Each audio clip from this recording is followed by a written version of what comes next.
Rahman Rahim. Khyber Pakhtunkhwa public service commission ने advertisement number 3 के through तहसीलदार और नायब तहसीलदार के साथ साथ एक्साइज इंस्पेक्टर का भी ऐलान कर दिया गया है।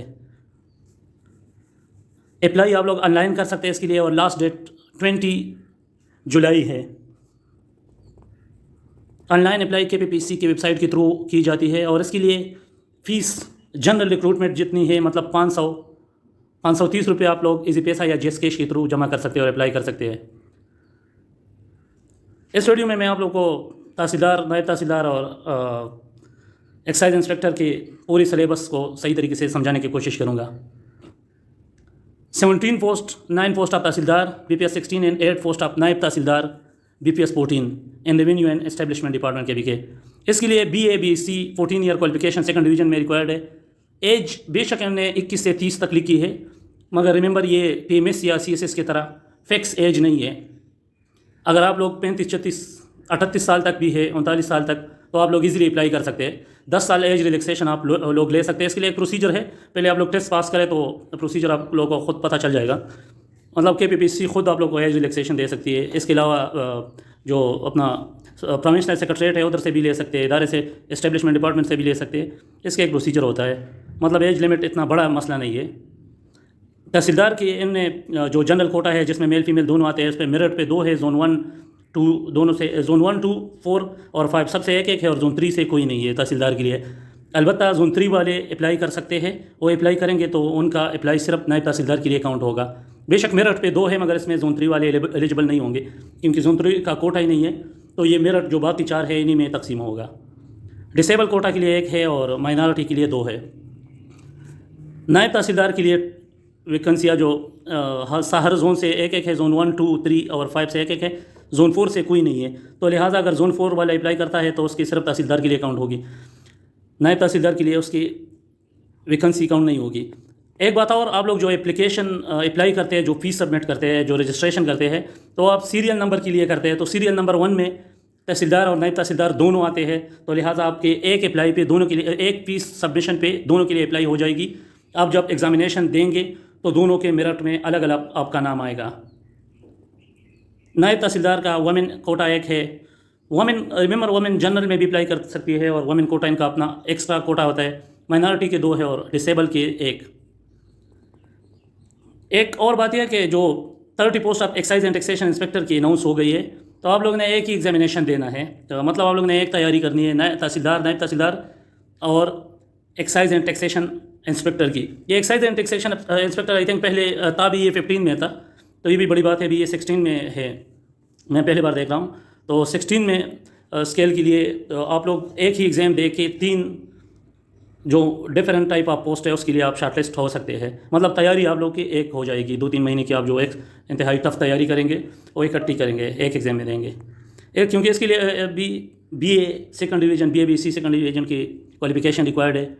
एक्साइज एंड टैक्सेशन में एक बात सिर्फ है कि इसमें मेल के लिए 5 फुट 7 इंच और फीमेल के लिए 5 फुट 1 इंच हाइट चाहिए।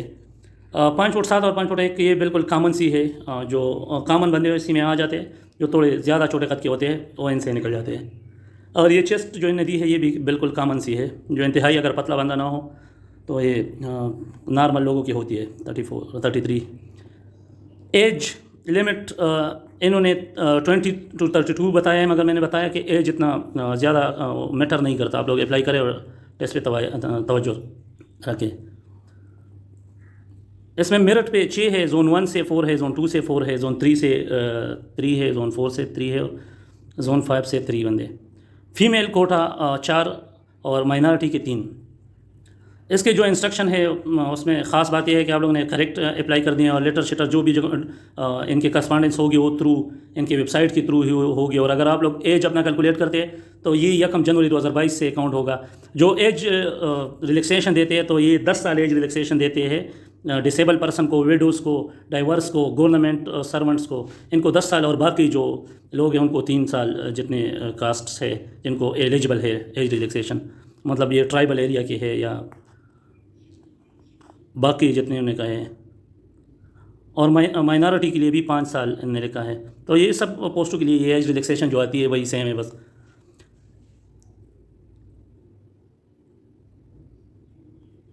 इसमें जो और अहम बात लिखी है कि जिन्होंने तहसीलदार के 3 एग्ज़ामिनेशन ऑलरेडी दी है, तहसीलदार या नायब तहसीलदार की, तो इन एलिजिबल है।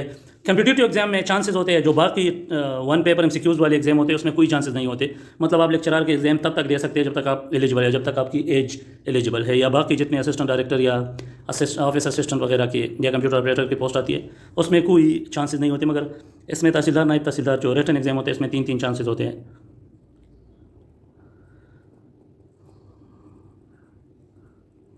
जो सलेबस इसका है, तो सलेबस तीनों का सेम है। तीनों पोस्ट का सलेबस में इंग्लिश के सबसे ज़्यादा नंबर होते हैं, 200 नंबर होते हैं इंग्लिश, और general knowledge and everyday science का पेपर इंग्लिश के 200 नंबर होते हैं।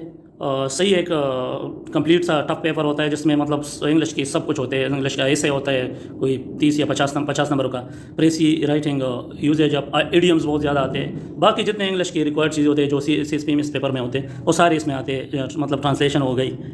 जनरल उर्दू होती है 150 मार्क्स का, लोग इसको हल्के में लेती है, और मैक्सिमम लोग जो है ना उर्दू उनको लेके डबो देते हैं क्योंकि लोग इसको सीरियस नहीं लेती। तो लिहाजा उर्दू और इंग्लिश को सही सीरियस लेनी है। पाक स्टडी थोड़ी सी तैयारी से भी हो सकती है क्योंकि आप लोग ने ऑलरेडी BA तक मुसलसल पढ़ी हुई है। इस्लामियात भी मामूली सी तैयारी से आप पास कर सकते हैं। इसमें एक और बात मैं आप लोगों को बता दूं कि आपने हर पेपर में जो 5 पेपर है, हर पेपर को आपने इंडिविजुअली 33% से पास करनी है। ओवरऑल जो एग्जामिनेशन है उसके टोटल 750 मार्क्स है, तो आपने 750 के 50% लेने हैं। आपने 375 लेने हैं, तो 375 पे आप पास कंसिडर होंगे। General knowledge and everyday science का जो पेपर होता है ये इंतहाई लेंथी होती है, 200 मार्क्स की होती है। इसमें इन्हें सब कुछ घुसेड़ा होता है। इसमें world affair, fact of historical, मतलब ये आपकी जनरल नॉलेज में आएंगे। Political, geographical, economic importance and everyday science का अलग फिर 5 क्वेश्चन होते हैं। शॉर्ट क्वेश्चन होते हैं, इंतहाई ईजी होते हैं। उसमें हर बंदा कुछ ना कुछ लिख सकता है जनरल टाइप के, मगर ये है कि टाइम नहीं बचता। और फिर जो इंटरव्यू है उसके लिए 100 मार्क्स है। इंटरव्यू में आपने क्वालिफाइंग स्कोर 40 करना है। इंडिविजुअल पेपर 33 से पास है, और टोटल आपने जो एग्रीगेट लेनी है एग्जामिनेशन में वो 50% है। अगर आप 50% नंबर टोटल ले लेते हैं तो आप इंटरव्यू के लिए एलिजिबल कंसिडर की जाते हैं।